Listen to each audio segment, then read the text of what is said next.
नमस्कार. आपण जेव्हा महादेवाची पूजा करतो तेव्हा अनेक गोष्टी वापरतो, बरोबर? पण त्यात एक पान असं आहे ज्याशिवाय पूजा अपूर्णच समजली जाते.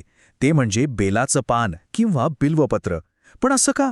म्हणजे एका साध्या दिसणाऱ्या पानात असं काय खास आहे? चला, आज आपण याच पानामागचं रहस्य जाणून घेऊया. हाच तो प्रश्न आहे जो आपल्या सगळ्यांना पडतो, नाही का? की एका पानाला इतकं महत्त्व का बरं दिलं जातं? महादेवाच्या पूजेत या बिल्वपत्राचं स्थान इतकं अढळ का आहे? चला तर मग या प्रश्नाच्या उत्तराच्या खोलात जाऊया. तर ह्याचं मूळ सापडतं थेट देवलोकात. हो, बिल्वपत्राचा संबंध काही साधासुद्धा नाहीये. तो थेट त्रिदेव आणि स्वतः देवी पार्वती यांच्याशी जोडलेला आहे.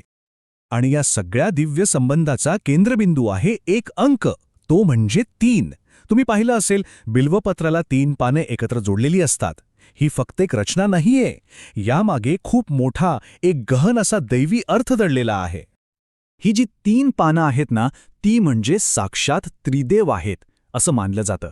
म्हणजे बघा, पहिलं पान म्हणजे ब्रह्मा, जे सृष्टीचे निर्माते आहेत. दुसरं पान म्हणजे विष्णू, जे या सृष्टीचं पालन करतात. आणि तिसरं पान, ते म्हणजे स्वतः महादेव, जे संहारक आहेत. याचा अर्थ काय होतो की जेव्हा आपण एक बिल्वपत्र अर्पण करतो तेव्हा आपण एकाच वेळी या 3ही सर्वोच्च देवांची पूजा करत असतो. किती शक्तिशाली कल्पना आहे ही. आणि थांबा, गोष्ट इथेच संपत नाही, ती आणखी सुंदर होते. असं म्हणतात की बेलाचं झाड म्हणजे बिल्ववृक्ष हे देवी पार्वतीला अत्यंत प्रिय आहे. आता विचार करा, जेव्हा कोणी भक्त महादेवाला बिल्वपत्र वाहतो तेव्हा फक्त महादेवच नाही तर देवी पार्वती सुद्धा प्रसन्न होते. म्हणजे एकाच अर्पणातून दोघांचा आशीर्वाद मिळतो. किती छान आहे ना हे? बरं, हा झाला प्रतिकात्मक भाग.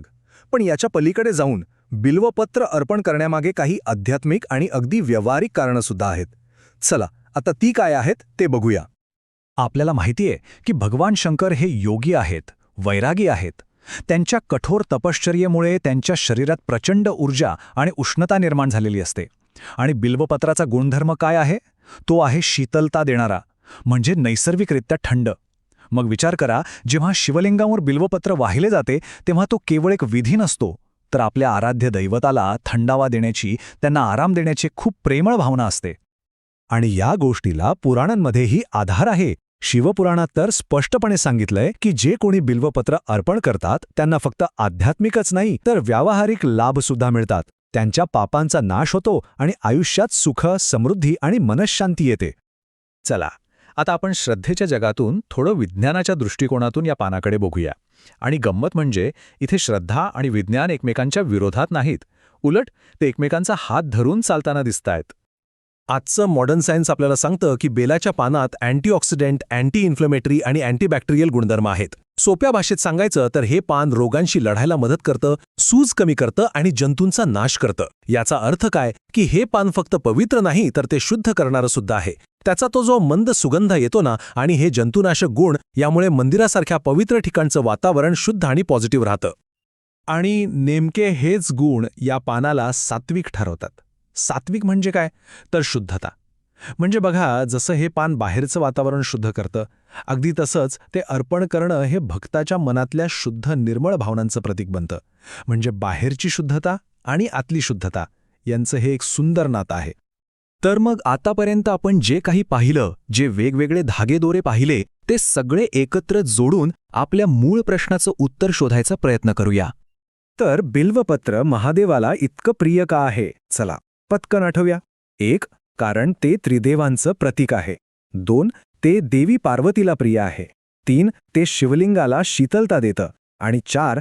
त्यात औषधी आणि पवित्र असे सात्विक गुण आहेत. थोडक्यात काय तर श्रद्धा, प्रेम, सेवा आणि शुद्धता या सगळ्या गोष्टींचा संगम म्हणजे हे एक छोटंसं बिल्वपत्र.